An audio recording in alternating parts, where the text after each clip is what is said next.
Belakangan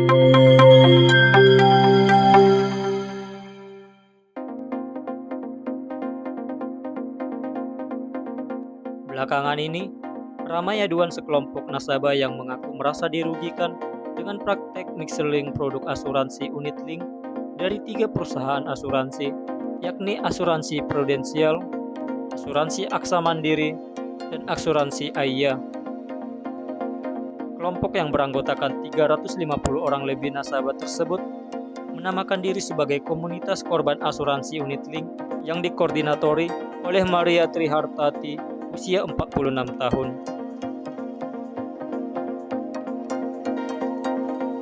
Dalam perkembangan terakhir, perwakilan komunitas korban asuransi unit-link melakukan aksi bermalam yang sudah berlangsung selama 5 hari dari tanggal 14 hingga tanggal 19 Januari 2022 di depan kantor asuransi Prudensial di kawasan Setiabudi, Jakarta Selatan.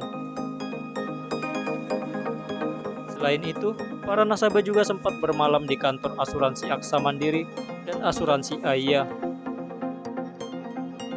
Adapun setiap korban dalam komunitas ini memiliki kasus yang berbeda-beda, namun garis besarnya sama, yaitu merasa ditipu karena tidak dijelaskan secara terperinci apa itu unit-link alias produk asuransi yang dikaitkan dengan investasi atau PAID.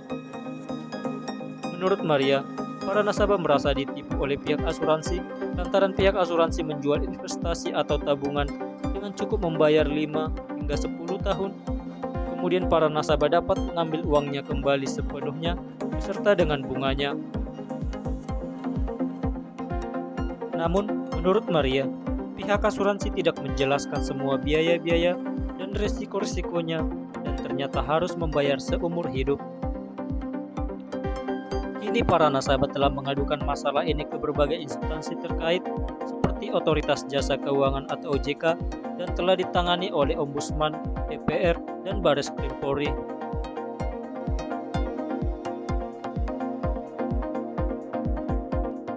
Nantinya para nasabah juga akan membawa persoalan tersebut hingga ke tingkat Presiden Republik Indonesia.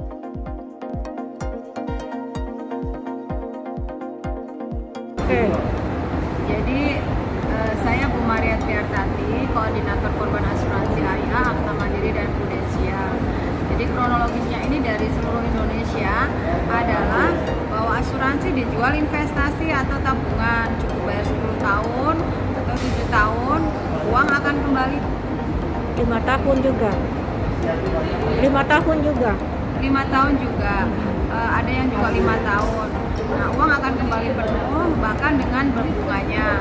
Nah, dari sini nasabah tidak dijelaskan semua biaya-biaya, resiko-risikonya, dan harus membayar seumur hidup itu tidak dijelaskan sama sekali. Bahkan isi polis pun tidak sama sekali dijelaskan.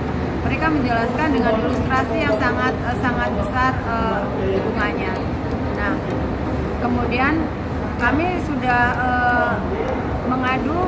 membuat pengaduan ke DPR, AJI, OJK, Ombudsman, Menkyu, PPATK, DPR, Seknek, Presiden, dan Kapolri.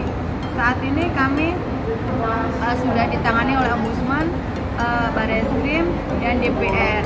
Nah, setelah itu kami datang ke Jakarta ini untuk memenuhi undangan dari OJK untuk memediasi. OJK hanya berfungsi sebagai mediator dan fasilitator, bukan sebagai eksekutor. Jadi setelah kami dipertemukan dengan pihak asuransi hanya memberikan penawaran pengembalian 50% dengan semua syarat dan ketentuan yang sangat-sangat merugikan nasabah. Dan itu pun bukan karena perusahaan asuransi mengakui bahwa ada kesalahan, tapi karena itikat baik dari perusahaan asuransi. Nah, kemudian setelah tidak ada terjadinya keputusan yang win-win solution, akhirnya kami datanglah ke perusahaan-perusahaan asuransi, dan kami pertama datang ke Prudensial. Di situ kami datang jam 9 pagi sampai sore, tidak ada satupun manajemen dari Prudensial yang menemui kami. Kami hanya dipertemukan dengan bagian CS yang tidak bisa membuat keputusan.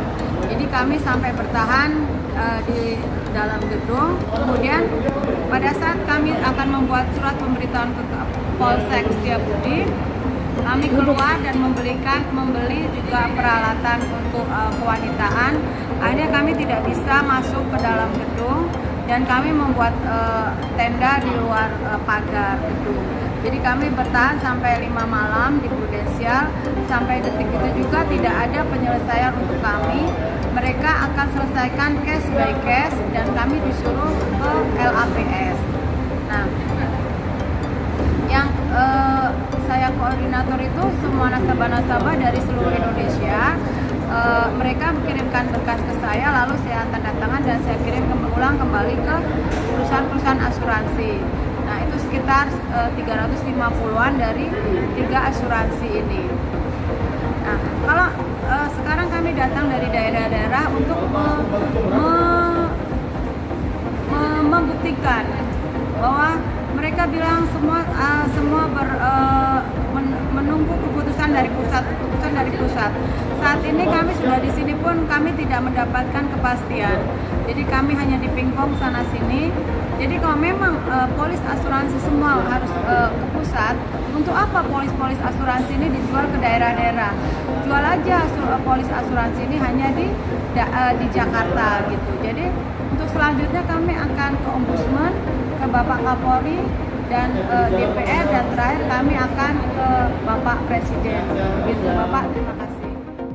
Dari Jakarta, Firman Manik melaporkan.